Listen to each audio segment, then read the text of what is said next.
इस क्वेश्चन में कह रहा है कि एबीसीडी एक वर्ग है जिसकी भुजा की लंबाई 7 सेम है, तो छायांकित भाग का क्षेत्रफल क्या है। फिगर आपके सामने इधर है। तो इस तरह का क्वेश्चन आपको मिलेगा प्री के एग्जाम में, मेंस, सभी जगह ऐसा क्वेश्चन देखने को मिलता है। ठीक है, तो इसको बनाने के लिए कैसे बनेंगे, देखो ये स्क्वायर का क्या है, साइड है। ओके, स्क्वायर का साइड है और हमें चाहिए ये शेडेड एरिया इसका। जब भी इस तरह से निकालना रहेगा तो इसको कैसे बनाएंगे, इस पर बात करते हैं। ठीक है, तो इसको बनाने का ये तरीका है कि आप लिखेंगे 4/7 ओके ए स्क्वायर, 4/7 ए स्क्वायर। ए क्या है, यहाँ ए है साइड ऑफ स्क्वायर, स्क्वायर का साइड है। तो फिर वैल्यू पुट करते हैं ना, ए क्या दिया हुआ है, 7 दिया, 4/7 ए स्क्वायर, 7 इंटू 7 इसके साथ कैंसिल होके क्या आएगा, 28 cm स्क्वायर। तो यहाँ पर इसका जो एरिया हो गया 28 cm स्क्वायर हो गया। आपके मन में क्वेश्चन आ रहा होगा कि ये 4/7 ए स्क्वायर कैसे हो गया। तो ये तो बेसिक क्लास में हम बताते हैं कि होगा कैसे, लेकिन यहाँ पे थोड़ा सा हेल्प आपको जरूर करेंगे कि ये कंसेप्ट आया कहाँ से। ठीक है, इसको समझने की कोशिश करिएगा। इसको इसके साथ मिलाते हैं, ये क्या है, स्क्वायर का डायगोनल है, विकर्ण है ना, विकर्ण है। अच्छा गौर करिएगा, ये अगर हम ऐसे लेते हैं और इसको ऐसे मिलाते हैं तो एक सेक्टर बनेगा क्या, जिसका एंगल कितना है, 90 डिग्री, और सेक्टर का एरिया θ/360 πr स्क्वायर होता है कि नहीं, होता है ना, θ/360 πr स्क्वायर। इसका पूरा एरिया क्या निकाल सकते हैं, θ/360 πr स्क्वायर। और यहाँ पर इसका ये क्या लिखा हुआ है, ये आपका 7 है, ये भी क्या है, 7 है। ओके, ये 7 है, तो इसका एरिया निकल जाएगा। मतलब इस सेक्टर का एरिया निकाल लेते हैं इसका, और उसमें से ये ट्रायंगल माइनस कर लेते हैं, ये ट्रायंगल माइनस करके और 2 से मल्टीप्लाई करेंगे तो इसका ये डबल, देखो पूरा इसका एरिया निकाल के उसमें से ये माइनस कर देंगे तो सिर्फ इस पार्ट का एरिया आप निकालें, और इसमें 2 से मल्टीप्लाई कर देंगे तो फिर इसका भी एरिया आ जाएगा, है ना। तो निकाल लेते हैं, इस सेक्टर का निकालेंगे तो ये हो जाएगा आपका पाई r स्क्वायर बाई 4 से मल्टीप्लाई क्यों, क्योंकि 90/360 है, माइनस इसका एरिया किसका, इस ट्रायंगल का, राइट एंगल ट्रायंगल है ये, जिसमें ये कितना है 90, एक लम हो जाएगा, एक आधार हो जाएगा, तो ये हो जा रहा है आपका 7 है ना, मल्टीप्लाई 7/2। आप समझिए ये जो निकला है किसका एरिया निकला है, ये सिर्फ इस पार्ट का एरिया निकला है, ये सिर्फ इस पार्ट का एरिया निकला है, इसका 50% का, ये सिर्फ 50% का एरिया आप निकाला है इसका, क्योंकि पूरा सेक्टर में से अगर ये माइनस कर रहे हैं तो सिर्फ ये है, और इसमें 2 से मल्टीप्लाई करेंगे पूरा निकलेगा, तो इसमें कर देना है किससे मल्टीप्लाई, 2 से कर देना है मल्टीप्लाई। अब इसका वैल्यू पुट करेंगे और आपका सॉल्व करके यहाँ भी वही रिजल्ट आएगा, सेम क्या आएगा, 28। क्लियर है, आगे बढ़े, नेक्स्ट क्वेश्चन देखिएगा। ये क्वेश्चन, जब भी इस तरह का क्वेश्चन आपको मिलता है तो कैसे बनेंगे, देखिए कह रहे हैं एबीसीडी एक वर्ग है जिसकी भुजा की लंबाई 3.5 है। ये जो भुजा है ना 3.5 है, तो छायांकित भाग का क्षेत्रफल बताओ। ये छायांकित भाग का क्षेत्रफल, जब भी ऐसा क्वेश्चन मिले ना तो एरिया ऑफ स्क्वायर ही होता है ये छायांकित भाग का क्षेत्रफल, इसका क्षेत्रफल होता है area. Okay, area of square, जब भी ऐसा आएगा एरिया ऑफ स्क्वायर कर दीजिए ना, 3.5 का स्क्वायर, और ये आएगा 12.25 cm स्क्वायर। तो इसका आंसर होगा ऑप्शन ए। तो इसको ऐसे जब भी ऐसा क्वेश्चन मिलेगा ज्यादा सोचना नहीं है, क्योंकि एक क्वेश्चन के लिए समय मिलता है एग्जाम में आपको 30 second, 40 second, 25 second, maximum 1 minute, उससे ज्यादा मिलेगा नहीं। तो आप अगर ज्यादा बेसिक में जाएंगे तो आप सॉल्व नहीं कर पाएंगे। हाँ, लेकिन बेसिक समझना भी जरूरी है, क्योंकि बेसिक कंसेप्ट आपके पास नहीं रहेगा तो आप ट्रिकी अप्लाई भी नहीं कर सकते। बेसिक समझ के ही करेंगे, लेकिन बनाना है इसी तरह से आपको। क्लियर है? तो आइए नेक्स्ट क्वेश्चन में। इस तरह के क्वेश्चन को कैसे बनेंगे, ये भी स्टैंडर्ड टाइप है। एक स्क्वायर है, इसके अंदर सर्कल है, कहा ABCD एक वर्ग है जिसकी भुजा की लंबाई 14 cm है, छायांकित भाग का क्षेत्रफल बता दो क्या आएगा। आप गौर करिएगा कि ये यहां से यहां तक A है और इसको मिलाते हैं तो ये भी सेम होगा कि नहीं, ये अगर A है तो यहां से यहां तक A है, लेकिन ये सर्कल का डायमीटर है तो ये R हो जाएगा, ये R हो जाएगा। फाइनली 2R = A होता है और R बराबर हो जाएगा A/2। यहाँ क्या दे रखा है, लेंथ क्या दे रखा है, भुजा की लंबाई 14 है तो 14/2 और R हमारा हो जा रहा है 7 cm। क्लियर है, 7 cm। इसमें देखिएगा जब भी ऐसा क्वेश्चन मिलेगा तो इसको सॉल्व कैसे करेंगे, तो बनाने का तरीका है 6/7 R²। ओके, मतलब area of colour part. Okay, area of colour part क्या हो जाएगा, 6/7 R²। 6/7 R, R क्या है, रेडियस है, यहाँ पे R कितना आ गया 7, 7 × 7, ये इसके साथ कैंसिल, 42 cm²। और जहां तक बनाने की बात है बेसिक से, तो बेसिक भी आपको पता ही होगा कि बेसिक कैसे बन सकता है ना। एरिया निकाल लेना है इसका, उसमें से सर्किल का एरिया माइनस कर लेंगे, एरिया निकल ही जाएगा क्योंकि यहां से यहां इसका दे रखा है कितना, 14 दे रखा है, ये 14 है, ये 7 निकल गया, तो सर्किल 196 में से इसका एरिया सर्कल का माइनस कर देंगे, निकल जाएगा। तो कोई दिक्कत तो बोल सकते हैं, ठीक है। देखो नेक्स्ट क्वेश्चन है, 14 cm भुजा का एक वर्ग ABCD है, बिंदु P और Q क्रमशः DC और BC का मध्य बिंदु है, तो छायांकित भाग OQCP का क्षेत्रफल ज्ञात करिए। बहुत अच्छा क्वेश्चन है, ये सब क्वेश्चन मेंस में आपको मिलेगा, ठीक है। ये देखो ये मिडिल पॉइंट है, मिडिल पॉइंट जितना ये है उतना ये है, और ये भी मिडिल पॉइंट है, जितना इधर है उतना ही इधर है। यहां से यहां तक 7 दे रखा है, फिर ये भी 7 दे रखा है, चूंकि मिडिल पॉइंट है, ये 7 है तो ये भी 7 है, और ये स्क्वायर है। एक बात समझिए, ये मिडिल पॉइंट है और इसका भी अगर मिडिल पॉइंट ले लेते हैं और इसको मिला देते हैं तो जितना इसका एरिया होगा इस पार्ट का, उतना ही इस पूरे पार्ट का एरिया होगा। इसमें तो किसी को कोई डाउट नहीं है ना। स्क्वायर है, जितना इस पार्ट का एरिया होगा सेम उतना ही इस पार्ट का एरिया होगा। ये समझ रहे हैं कि नहीं आप, ठीक है। अच्छा देखो, ये मिडिल पॉइंट है और ये, ठीक है, इसको अगर मिलाते हैं इसके साथ में तो ये जो रेक्टेंगल बना, ये रेक्टेंगल बन गया, ये पूरा स्क्वायर है। स्क्वायर को 2 पार्ट कर देंगे तो 2 रेक्टेंगल बन गया। ये जो रेक्टेंगल है इसका ये डायगोनल है कि नहीं है, विकर्ण है कि नहीं है, विकर्ण है। और विकर्ण किसी भी रेक्टेंगल को 2 पार्ट में बांटेगा, तो जितना इसका क्षेत्रफल होगा सेम उतना ही इसका भी क्षेत्रफल होगा, इसमें तो कोई डाउट किसी को नहीं।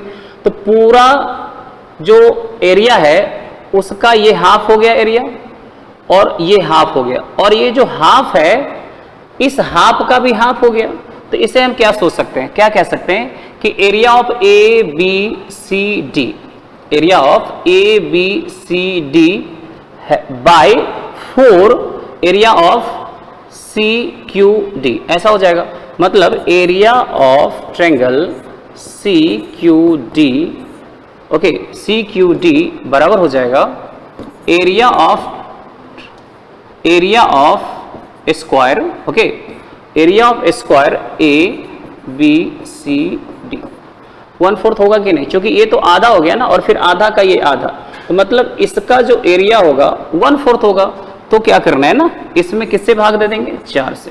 पूरा जो एरिया है उसका 1/4 हो जाएगा ये, इसमें कोई डाउट किसी को। अब देखिएगा ये 1/4 हो जाएगा। अब इसमें क्या करना है हमें, तो इसका एरिया तो निकाल ही सकते हैं। इसका एरिया कितना हो गया, 196। कैसे, क्योंकि आप देखो ये कितना दिया है, 14 का स्क्वायर, ओके, बाई 4, 196/4, ये होता है कितना, तो 49 होता है, ओके। ये निकल गया 49, तो 49 किसका एरिया निकला, इसका एरिया, इस ट्रायंगल का एरिया क्या निकला, 49। अब गौर करिएगा, अगर हम इसको इसके साथ मिला देते हैं, ध्यान दीजिएगा, इसको इसके साथ मिला देते हैं तो ये 2 इक्वल पार्ट में बांट देगा इसको।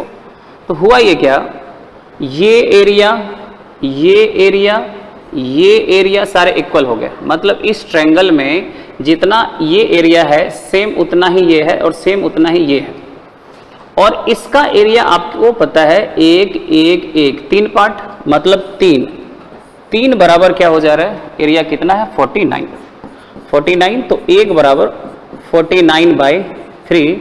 तो आपको क्या चाहिए था, 2 पार्ट, 1 1 2 कलर पार्ट का, 2 इज कॉस टू 49/3 मल्टीप्लाई 2 98/3, 32 से 32 2/3, ओके, स्क्वायर यूनिट, क्योंकि कुछ दिया नहीं था, स्क्वायर यूनिट।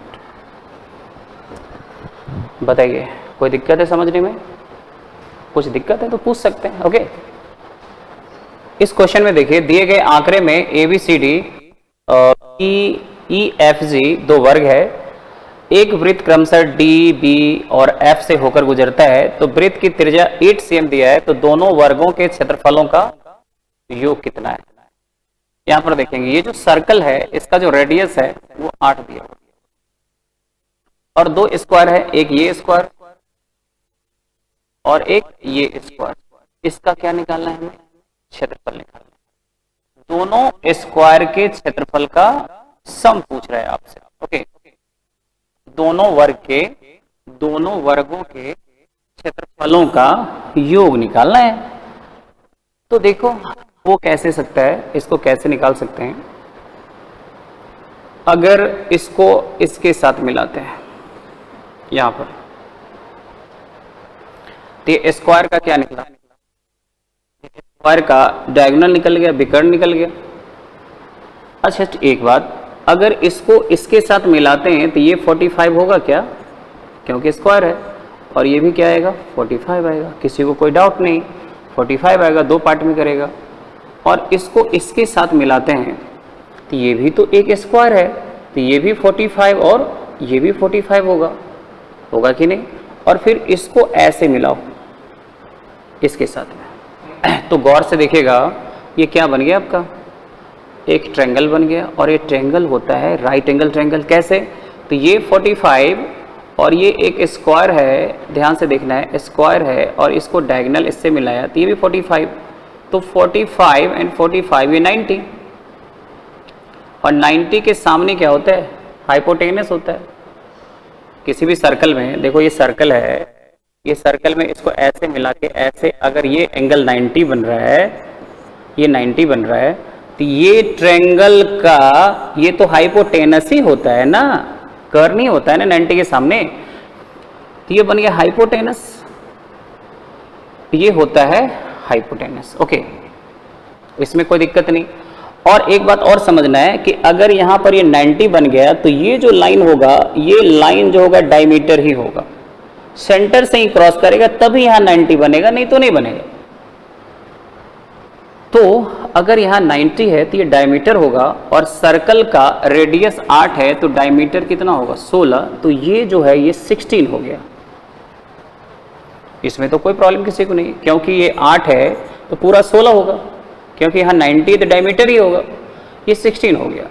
और ये जो स्क्वायर है, बड़ा वाला स्क्वायर है, इसका ये पहला विकर्ण ले लेते हैं D1, ये D1 ले लेते हैं, कोई दिक्कत नहीं। और इसका यहाँ पर लेते हैं ये D2। तो अगर आप ट्रायंगल पे फोकस करेंगे तो ये ट्रायंगल आपका इस तरह से बन रहा है, इस तरह से बन रहा है, तो ये होता है D2 और ये होता है D1, और ये आपका निकल गया क्या 16, कोई दिक्कत तो नहीं, क्योंकि ये आपका 90 डिग्री, और 90 के सामने क्या होता है हाइपोटेनस होता है, जिसमें एक परपेंडिकुलर होगा एक बेस हो जाएगा। तो फिर हाइपोटेनस और पाइथागोरस क्या प्रमेय, इसका स्क्वायर प्लस इसका स्क्वायर बराबर इसका स्क्वायर, तो इसको हम क्या लिख सकते हैं, इसका स्क्वायर करो D1 का स्क्वायर प्लस इसका स्क्वायर करो D2 का स्क्वायर और बराबर 16 का स्क्वायर। यहां तक कोई दिक्कत किसी को? लेकिन यहां पर क्या कहा कि ये जो स्क्वायर है इसका एरिया और ये जो छोटा वाला स्क्वायर है इसका एरिया बता दो। तो ऐसा करो, इसमें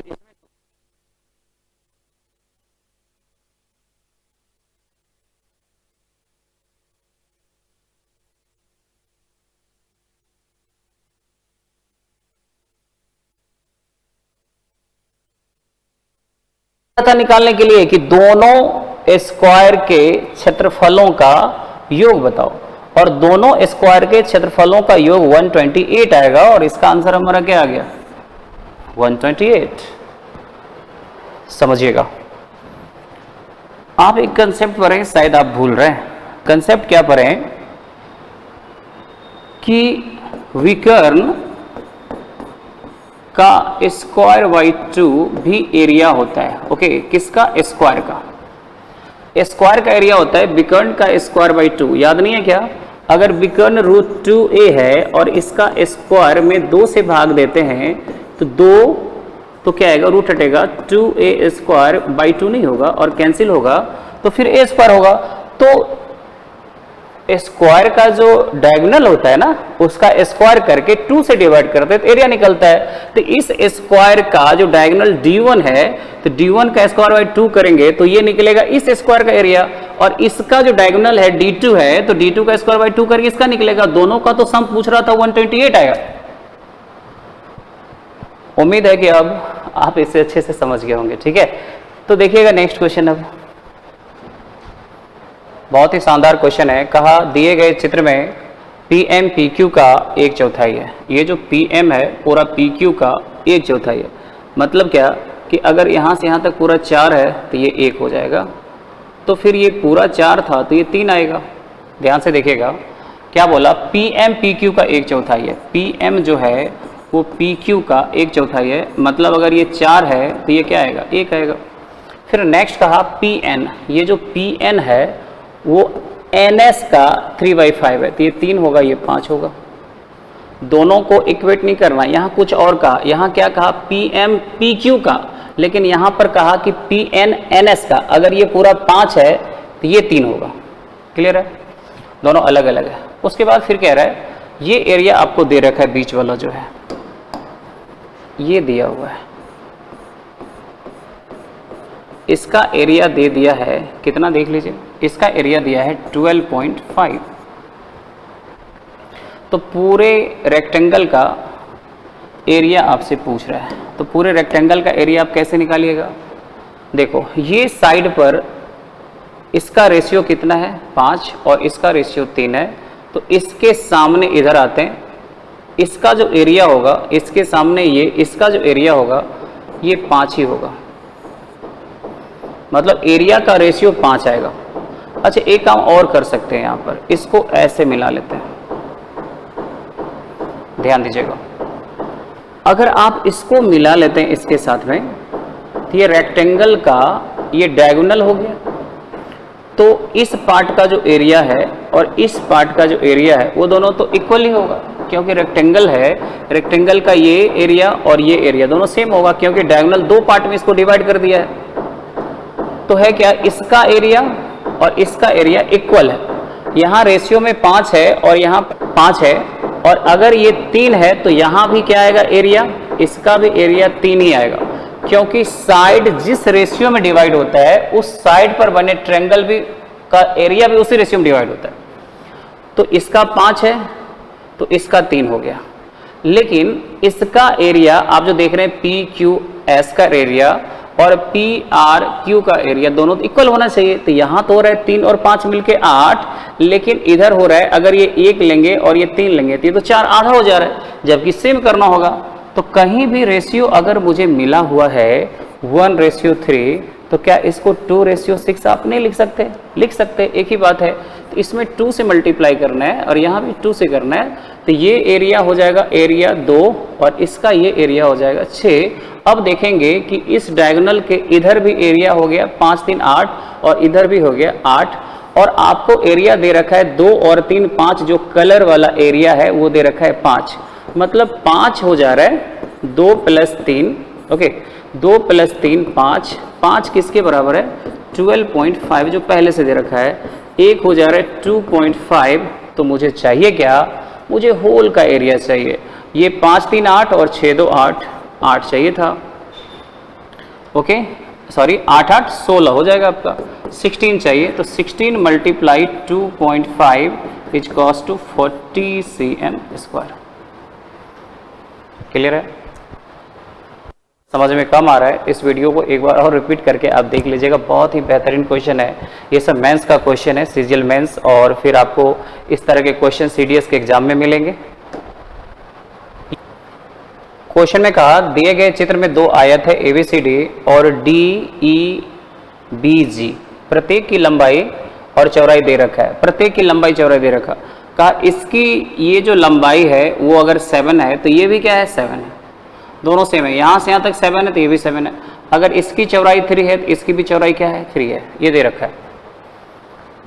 अब इस दोनों त्रिभुज में फोकस करना है, ठीक है। ये 3 है क्वेश्चन में दे रखा है और ये भी क्या है आपका 3 है। अगर ये 3 है तो ये भी क्या है 3 है, सेम दे रखा है। ऐसा करो, ये ले लेते हैं यहां से यहां तक x, तो फिर यहां से यहां तक पूरा तो है 7, तो ये क्या हो जाएगा 7 माइनस x। अब इसमें अगर फोकस करते हैं, इसमें इसके साथ ये यहां पर कुछ नाम इसका O ले लेते हैं, AOD और ट्रायंगल OGB, ये दोनों ट्रायंगल की बात करेंगे। ये एंगल सेम है, ओके। ये 90 है और ये भी क्या है 90 है, 90 है, तो ये 90 ये 90, ये दोनों सेम है, तो ये भी एंगल क्या होगा, है ना, ये भी दोनों का सेम होगा, तो ट्रायंगल हो गया सिमिलर, समरूप त्रिभुज हो गया। और गौर करेंगे आप तो ये 3 हो रहा है, ये 3 हो रहा है, ओके। तो ये जो ट्रायंगल हो जाएगा ना, सिमिलर तो है ही, इसके साथ साथ सर्वांगसम भी हो जाएगा, ओके।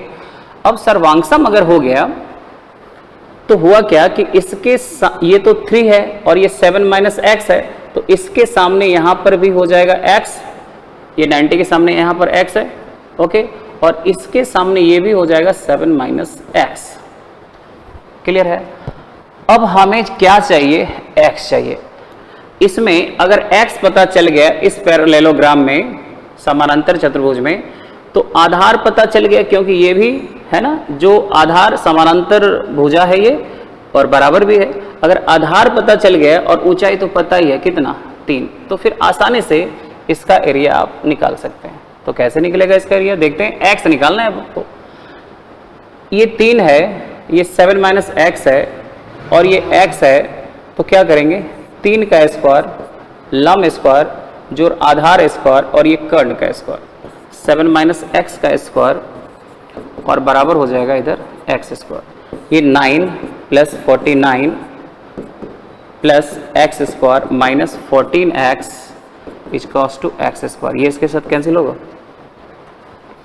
अब देखो क्या हो रहा है, ये हो जा रहा है आपका 58 और उधर जाके ये हो जाएगा 14x, इसलिए x बराबर हो जाएगा 58 बाई 14, 29/7।